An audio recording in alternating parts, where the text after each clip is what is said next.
皆さん、こんにちは。みーさチャンネル資格ハンター編です。最新の英語ニュースを読み上げますので、英語の試験勉強やスキルアップにご活用ください。UN Security Council calls for end to fighting in Ethiopia. November 6th, 2021, 12:28 p.m. VOA News. File a tank damaged during the fighting between Ethiopia's National Defense Force and Tigray Special Forces stands on the outskirts of Humera, Ethiopia, July 1, 2021.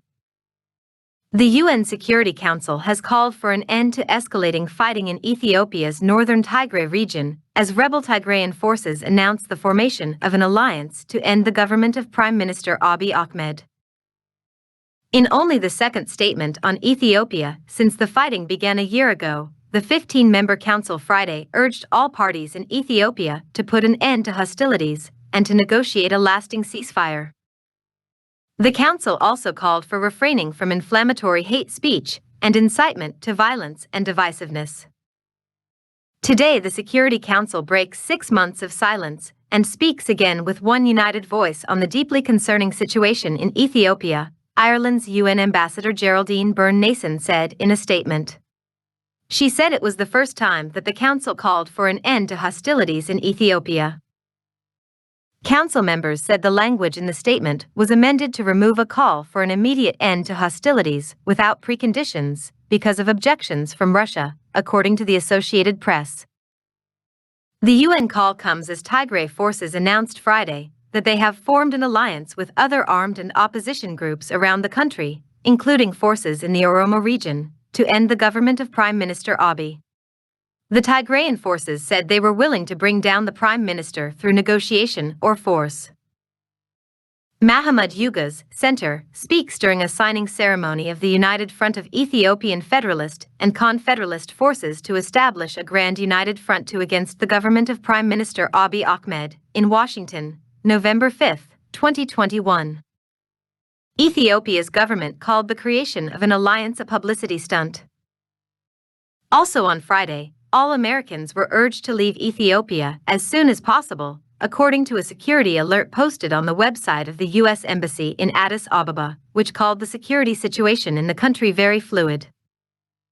In a warning on its travel advisory website, the State Department warned Americans Friday not travel to Ethiopia due to armed conflict, civil unrest, communications disruptions, crime, and the potential for terrorism and kidnapping in border areas.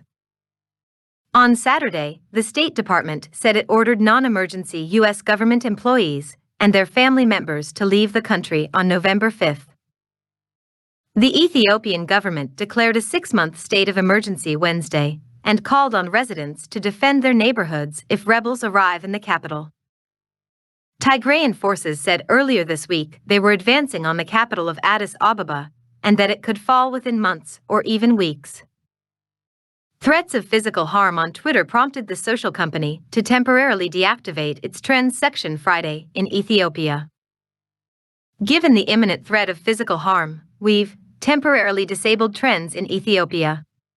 Alongside continued efforts to disrupt platform manipulation, we hope this measure will reduce the risks of coordination that could incite violence or cause harm, Twitter said. Thursday marked the first anniversary of Prime Minister Abiy's deployment of troops to Tigray in response to the Tigray People's Liberation Front's seizure of military bases.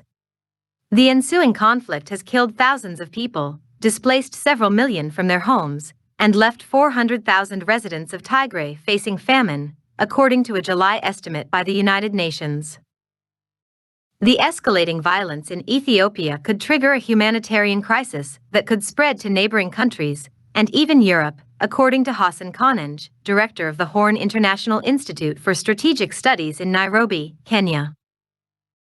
According to Reuters, Kananj said in an interview with China Global Television Network that Ethiopia's uncertain status as an anchor state in Africa threatens to cause a potential humanitarian catastrophe that may affect not just countries neighboring Ethiopia, but countries in much of the continent, pushing refugees probably all the way to Europe and elsewhere.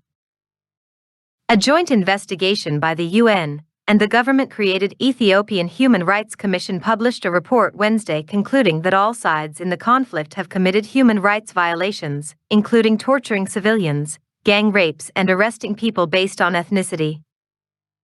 UN High Commissioner for Human Rights Michelle Bachelet said some of those abuses may amount to war crimes and crimes against humanity. Margaret Bashir contributed to this report. Some information came from Reuters and the Associated Press. 以上で今回のミーサチャンネルは終了です。最後までご視聴いただきましてありがとうございました。よろしければ高評価とチャンネル登録をよろしくお願いします。